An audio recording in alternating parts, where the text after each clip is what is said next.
Niacin, also known as vitamin B3, has long held a paradoxical position in cardiovascular medicine. For decades, it was celebrated as a cholesterol-modulating powerhouse. It lowers LDL, low-density lipoprotein, often called bad cholesterol, raises HDL, high-density lipoprotein or good cholesterol, and reduces triglycerides, a triple win on paper.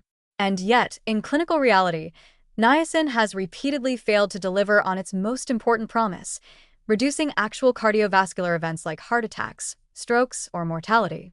This glaring disconnect has puzzled researchers and clinicians alike, leading to a deeper investigation of its complex biochemical effects and uncovering some uncomfortable truths hiding behind niacin's golden reputation. At first glance, niacin's mechanism seems tailor-made for heart protection. It inhibits hepatic diacylglycerol acyltransferase, 2, DGAT2, an enzyme involved in triglyceride synthesis, thereby lowering VLDL production. This in turn decreases LDL levels. It also boosts HDL by reducing its hepatic clearance, allowing more time for reverse cholesterol transport. In theory, this should be a recipe for fewer clogged arteries and longer, healthier lives. But the reality turned out to be far less flattering. Large randomized trials such as AMHI and HBS2 Thrive demonstrated that despite favorable changes in lipid profiles, patients receiving niacin showed no significant reduction in cardiovascular events. In some cases, the risks even outweighed the benefits. Why would a drug that improves cholesterol not protect the heart? The answer may lie in what niacin becomes once it enters the metabolic meat grinder of the human body. One of its major breakdown products is 1-methylnicotinamide MNA, which is further degraded into a compound called N-methyl-2-pyridone 5-carboxamide, also known as 4-PY. Sounds like the name of a robot villain, and in some ways, it acts like one.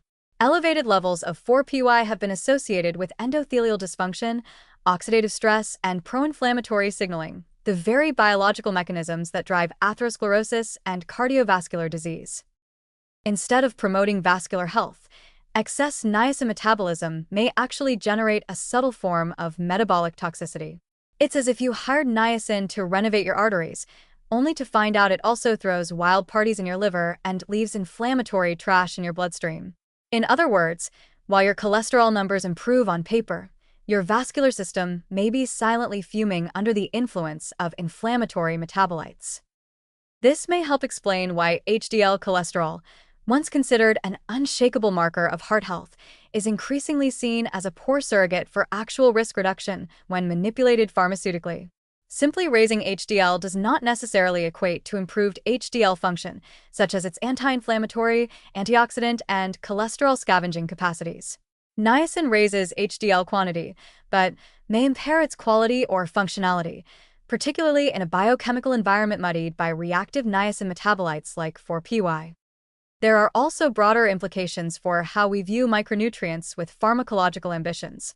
Niacin is, at its core, a vitamin, a cofactor in redox reactions central to energy metabolism and NAD+ synthesis. But when taken in pharmacological doses, grams per day, as opposed to the tiny amounts needed to avoid deficiency, it behaves more like a drug than a vitamin.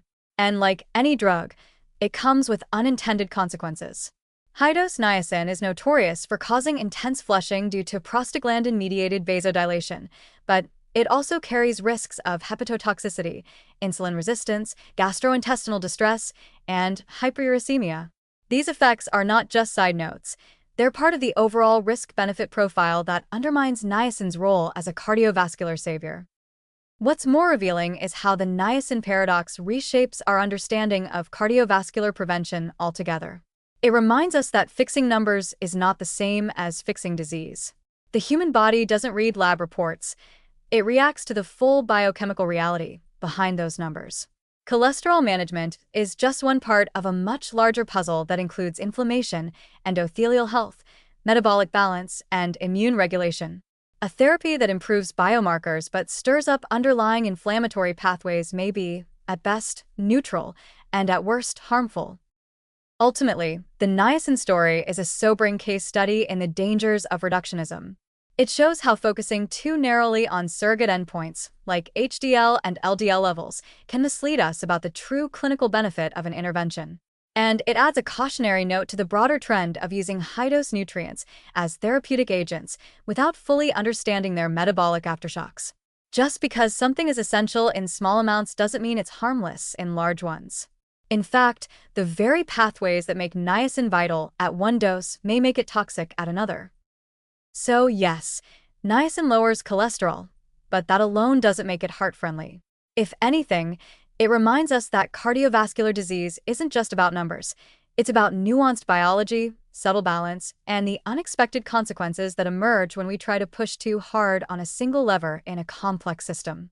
In short, if you're looking for a magic bullet to protect your heart, niacin is more like a boomerang. It looks promising at first, but it might just come back to hit you in the chest.